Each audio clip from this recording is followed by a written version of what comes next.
सबसे पहले बात तिरुपति हादसे की करते हैं। जी हां, आंध्र प्रदेश के प्रसिद्ध तिरुपति मंदिर में बैकुंठ दर्शन द्वार के पास टिकट को लेकर भगदड़ मच गई और इस भगदड़ में 6 लोगों की मौत हो गई जबकि 25 लोग घायल बताए जा रहे हैं। घायलों को अस्पताल में भर्ती कराया गया है और जो चंद्रबाबू नायडू हैं आंध्र प्रदेश के मुख्यमंत्री, उन्होंने इस घटना पर दुख जताया और कहा जा रहा है कि आज वो अस्पताल में घायलों से मिलने भी जाएंगे। इससे एक जुड़ी रिपोर्ट आप सबको दिखाते हैं।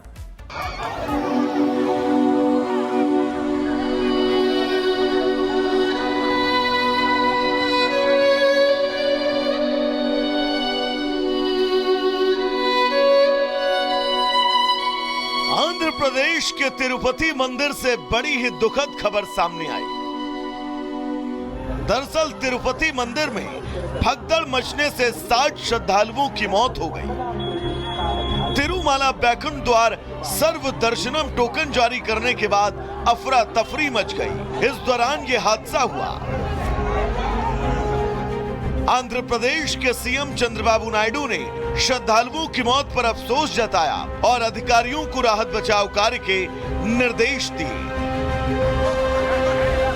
तिरुपति मंदिर से जो तस्वीरें सामने आई हैं, वो दर्दनाक हैं। मृतकों के परिवार वालों का रो रो कर बुरा हाल है। वहीं कई लोग अभी भी जिंदगी और मौत के बीच जंग लड़ रहे हैं। दरअसल बैकुंठ द्वार दर्शन के दौरान विष्णु के निवास तिरुपति में दर्शन के टोकन के लिए भक्तों की भीड़ उमड़ पड़ी। इस दौरान एक साथ टोकन लेने आए श्रद्धालुओं में भगदड़ मच गई। भगदड़ मचने के दौरान कई श्रद्धालुओं की मौत हुई, कई घायल भी हुए, जिन्हें इलाज के लिए अस्पताल में भर्ती कराया गया। इंसिडेंट का कारण ओवर क्राउड, अनएक्सपेक्टेड क्राउड, ये अनफॉर्चुनेट इंसिडेंट। तिरुमाला तिरुपति देवस्थानम ने 9 केंद्रों से बैकुंठ के माध्यम से दर्शन टोकन जारी करने की व्यवस्था की थी, जिसे लेकर श्रद्धालुओं की लंबी लाइन थी। बैकुंठ के दर्शन के लिए भक्तों की भीड़ उमड़ पड़ी। अंजाम यह हुआ कि मंदिर परिसर में भगदड़ मच गई। टोकन के लिए अलीपीर, श्रीनिवासम, सत्यनारायणपुरम और पद्मावतीपुरम में भक्तों की लंबी कतारें लगी हुई थी, लेकिन श्रद्धालुओं की संख्या ज्यादा होने के चलते भगदड़ मच गई।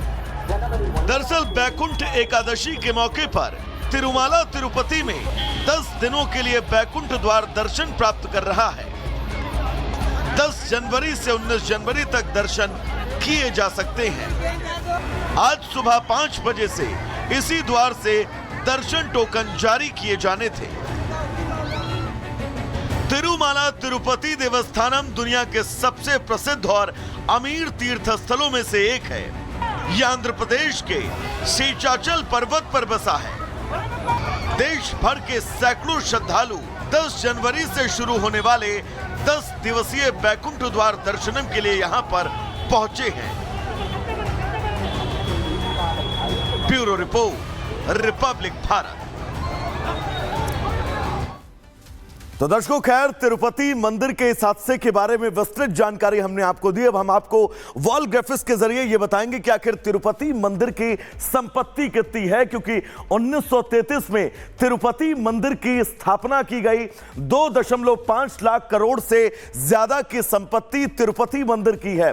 16,000 करोड़ बैंकों में जमा है तिरुपति मंदिर ट्रस्ट के नाम से। मंदिर के पास 10.25 टन सोना मौजूद है। सोने के आभूषण की अगर बात करें तो 2.5 लाख टन आभूषण हैं। अलग अलग शहरों में 960 इस मंदिर के ट्रस्ट से संबंधित जो है वो संपत्तियां मौजूद हैं। अब ऐसे में मंदिर के इतिहास को जानना आपके लिए बहुत जरूरी है। तो दरअसल तिरुपति मंदिर के इतिहास की बात करें तो टेंपल ऑफ 7 हिल्स भी इस मंदिर को कहा जाता है। 3री शताब्दी के आसपास इस पूरे मंदिर परिसर का निर्माण किया गया। अलग अलग वंश के शासकों ने इस मंदिर का कायाकल्प करवाते रहे, यानी कि इतिहास के पन्नों में कई बार इस मंदिर का कायाकल्प हुआ है। 5वीं शताब्दी तक सनातन आस्था का प्रमुख केंद्र बना यह मंदिर।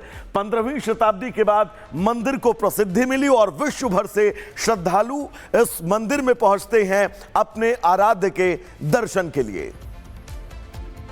और अब बात प्रवासी भारतीय सम्मेलन की करते हैं। तो बुधवार को, जी हां, यानी कल 18वें भारतीय प्रवासी सम्मेलन का आगाज उड़ीसा में हो चुका है। और आज का दिन बेहद खास रहने वाला है, क्योंकि आज खुद प्रधानमंत्री नरेंद्र मोदी इस सम्मेलन में शामिल हो रहे हैं। और सबसे बड़ी और अहम जानकारी ये कि लगभग 50 से ज्यादा देश ऐसे बताया जा रहा है जहां के प्रवासी भारतीयों ने इस सम्मेलन के लिए रजिस्ट्रेशन कराया है। रिपोर्ट आप सबको दिखाते हैं।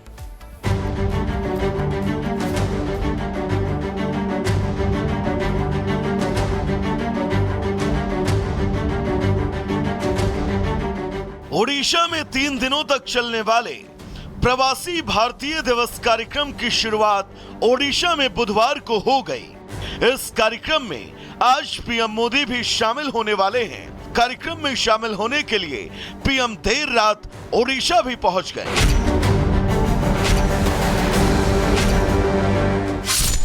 18वें प्रवासी भारतीय दिवस सम्मेलन का उद्घाटन करेंगे। साथ ही पीएम भारतीय एक्सप्रेस को हरी झंडी दिखाएंगे। ये प्रवासी भारतीयों के लिए विशेष पर्यटक ट्रेन है। दिल्ली के निजामुद्दीन से रवाना होकर ये ट्रेन 3 सप्ताह की अवधि के लिए पर्यटन और धार्मिक महत्व वाले स्थलों की यात्रा करेगी। प्रवासी भारतीय एक्सप्रेस का संचालन प्रवासी तीर्थ दर्शन योजना के तहत किया जाएगा। मुझे लगती है विश्व में टूरिज्म के प्रमोशन